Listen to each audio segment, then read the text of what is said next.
Assalamualaikum, salam sejahtera. Saya Kapten Rais, founder, trainer program Lemak Tulin. Lagi beberapa bulan je dah nak hujung tahun. Apa?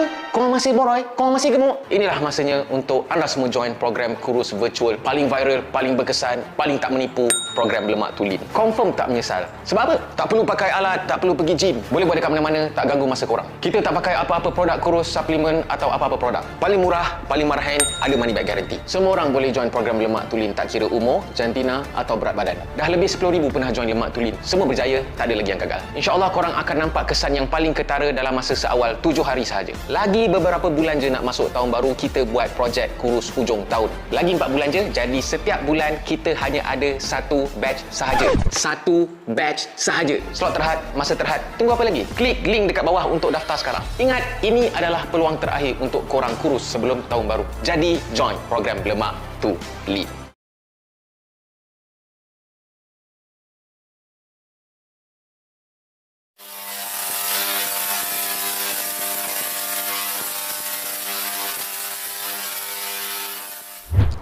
Assalamualaikum, salam sejahtera. Apa hal korang? Selamat kembali ke dalam channel YouTube Rais Hamid, Aris TV, dan masih lagi bersama dengan YouTuber kegemaran rakyat Malaysia, Rais Hamid. Apa hal korang? Check it out now. Ya bedu. Let's go. Come on yo. Allahumma salli ala Muhammad wa ala ali Muhammad. Allahu Akbar. Korang-korang yang masih belum subscribe channel YouTube Rais Hamid Aris TV, tekanlah butang subscribe itu sekarang. Free je. Lagipun tak rugi apa pun. Dan insya-Allah apa yang korang akan tengok dalam video channel YouTube Rais Hamid ni, insya-Allah boleh memberikan info-info kebaikan dan insya-Allah boleh dijadikan asbab kebaikan untuk kita semua dunia dan akhirat. Tekan butang subscribe sekarang. Benda yang aku nak cerita dekat korang ni sebenarnya benda yang dah lama juga, aku rasa tahun lepas kot, dan aku pernah buat video reaction berkenaan dengan benda ni. Tapi lately dekat TikTok, biasalah TikTok, tiba-tiba benda ni jadi meletup, jadi viral balik. Cerita pasal apa? Kononnya aircraft kita F-18D Hornet telah di-ban oleh US. Katanya tak boleh masuk perang, hanya boleh digunakan sebagai latihan. Apa alasannya? Konon-kononnya sebab kita dah modify kita punya aircraft F-18D ni sampai tahap tidak boleh diterima ketika di dalam peperangan. Kalau korang nak penjelasan yang penuh, korang bolehlah tekan video dekat link dekat bawah yang aku dah bagi ni, ataupun aku nak letak dekat atas kot. Tak kisahlah kat mana, nanti aku bagilah link tu. Tapi untuk video kali ni aku nak terangkan sikit lah, sebab ada komen-komen yang aku baca dekat video-video tu. Ada yang cakap, oh Malaysia ni memang raja modify. Dapat aircraft je, modify. Dapat kereta je, modify. Dapat Y suku je, modify. Jadi berdasarkan ilmu, pengalaman dan maklumat yang telah disahkan oleh member aku yang engineer aircraft, aku akan terangkan dekat korang kenapa aircraft fighter ke, chopper ke, transport ke yang kita beli untuk dijadikan aset di dalam TUDM, kenapa ianya dimodify. Nak ikut yang betul-betul lah. Sebenarnya perkataan modify tu tak berapa sesuai sangat. Lagi sesuai sebenarnya perkataan yang boleh digunakan untuk nak bagi korang senang faham adalah perkataan rebadge. Jadi cerita dia macam ni. Bila kita beli aircraft daripada negara lain, negara pengeluar, tak kisahlah brand new ke, second hand ke, kita beli aircraft yang dekat dalam dia punya sistem, dia punya avionik dan sebagainya, menggunakan sistem yang sesuai yang diguna pakai oleh tentera dorang sendiri. Yang mana kita, tentera kita dah familiar, kita diajar dengan sistem yang kita pakai sendiri. Jadi sistem dorang dengan sistem kita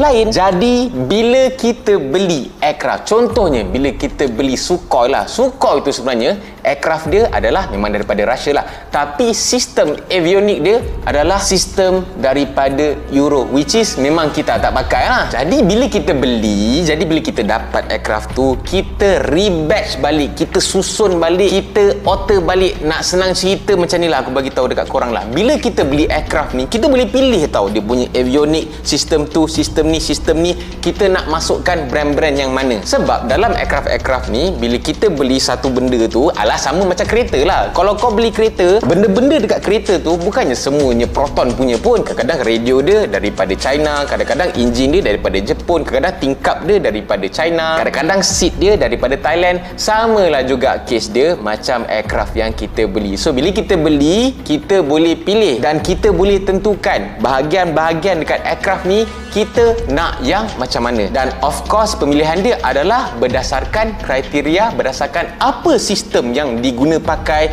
oleh pilot-pilot dekat Malaysia ni. Itu salah satu sebab lah kenapa aircraft tu dimodify, dan salah satunya lagi adalah untuk upgrade dia punya kemampuan, upgrade dia punya capability juga. Sebab tu kalau tengok kita punya Sukhoi tu, macam kita pakai Sukhoi dia jadi Su-30 MKM. M tu adalah Malaysia. Macam dekat India dia pakai MKI. Maknanya I itu adalah sistem yang digunakan pakai oleh tentera daripada India. Sebenarnya pilot-pilot kita dilarang untuk mengambil gambar dia punya cockpit sistem aircraft yang dia tengah bawa, dan apatah lagi untuk upload dekat mana-mana social media. Sebab kalau diambil dan disebarkan layout cockpit tu, orang-orang yang tengok, orang-orang yang pakar, dia akan dapat detect, oh inilah sistem yang tentera diorang gunakan.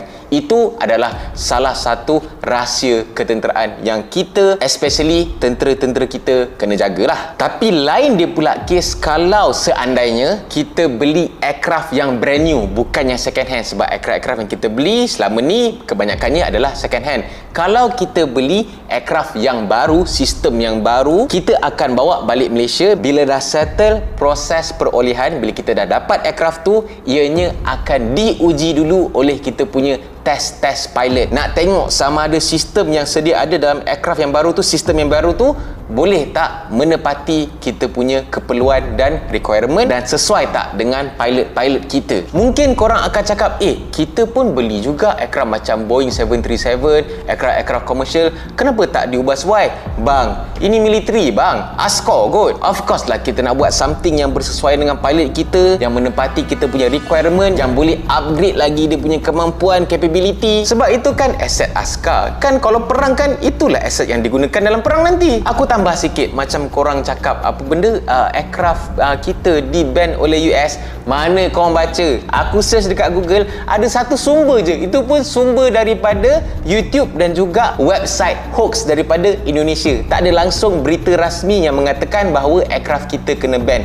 Yang pasal Tun Mahathir cakap tu, korang boleh tengok balik. Aku dah buat video penerangan dalam video yang aku bagi tahu awal-awal tadi. Sebab kita negara yang merdeka, sekiranya terjadi peperangan, bila kita ada keperluan untuk menggunakan aset nak digunakan dalam peperangan, kita guna je lah. Apa masalah dia? Berlainan sekiranya keluar arahan-arahan, contohlah daripada US, dia keluar, oh aircraft ni diharamkan land dekat US. Itu tak ada masalah, sebab itu dia ban dekat benda yang ada dekat negara dia, dekat landmark yang ada dekat negara dia. Which is kita pun boleh buat. Kita haramkan aircraft daripada Israel untuk landing dekat kita punya mana-mana runway. Kita boleh buat, dan memang kita dah buat dah pun lah. Jangan salah faham bukannya lalu atas bukan dekat airways dekat kita punya landmark lain dengan airways. Jadi tak ada makna kalau korang nak pakai istilah, oh Malaysia ni pantang dapat barang, semua nak modify. Bukan kita suka-suka hati nak modify. Aku guna perkataan modify ni sebab korang dah biasa dengarkan modify. So nak bagi korang faham lah. Sama lah juga kalau kau beli motor dan sebagainya kan, bila kau ada sifat bersaing dengan orang, kau beli Y suku, of course kau nak modify. Satu, nak bagi kau lagi selesa lah, nak ikut benda yang kau dah biasa bawa. Dan satu lagi, untuk nak bersaing, nak upgrade kemampuan, nak bersaing dengan member kau yang pakai Y suku, nak lagi laju daripada dorang. Tapi dalam kes tu, yang tu lain. Itu ikut suka hati, kehendak dan nafsu korang. Tapi ini adalah keperluan ketenteraan kita yang bertanggungjawab untuk melindungi dan menjaga keselamatan negara kita dan juga kedaulatan negara kita. Jadi tak payah nak buat palatau, tak payah nak suka-suka hati, nak spekulate, nak buat kau punya teori sendiri apa semua, nak buat orang confuse. Orang-orang yang dahagakan info ni kadang-kadang tertengok video-video TikTok, terbaca komen-komen, dia pula yang terpengaruh dengan korang punya tipu daya ni. Kalau tak ada pengetahuan, kalau tak ada ilmu pasal benda tu, jangan suka-suka hati share, sebar dan post. Dapatkan dulu kepastian daripada orang-orang yang pakar. Pilot-pilot dekat Malaysia ni, baik militer militeri ke, baik civilian ke, semuanya tak kedekut ilmu. Kalau korang nak tanya, korang tanya. Tapi kalau setakat nak tanya untuk nak post dekat Facebook je, buat apa? Tak ada keperluan pun. Kita orang ada ilmu-ilmu ni untuk kita orang bekerja, faham tak? Dan tolong jangan percaya berita-berita hoax daripada mana-mana sumber yang korang dapat. Senang sangat korang ni. Macam aku cakap tadi, kita ni Dajjal keluar anytime tau. Sibuk dengan teori-teori apa benda semua ni. Tengok berita-berita bodoh macam tu pun yang saja nak provoke negara kita, terus percaya pula. Bayangkan babe, kalau Dajjal keluar nanti, Dajjal punya magic lagilah depan mata babe, boleh hidupkan orang. So kalau dengan berita-berita bodoh yang korang baca nak provoke, nak hoax negara kita ni, senang-senang korang boleh percaya. Aku tak tahulah babe. Jadi hati-hati, korang kena mantapkan iman korang. Jadi kalau korang suka dengan video aku, kalau korang setuju, korang bolehlah tekan butang share. Sekiranya ada apa benda yang korang nak cakap dekat aku, komen lah dekat bawah. Aku nak tengok lah mana yang duk bahan-bahan lagi tu. Malaysia ni modify, kena ban.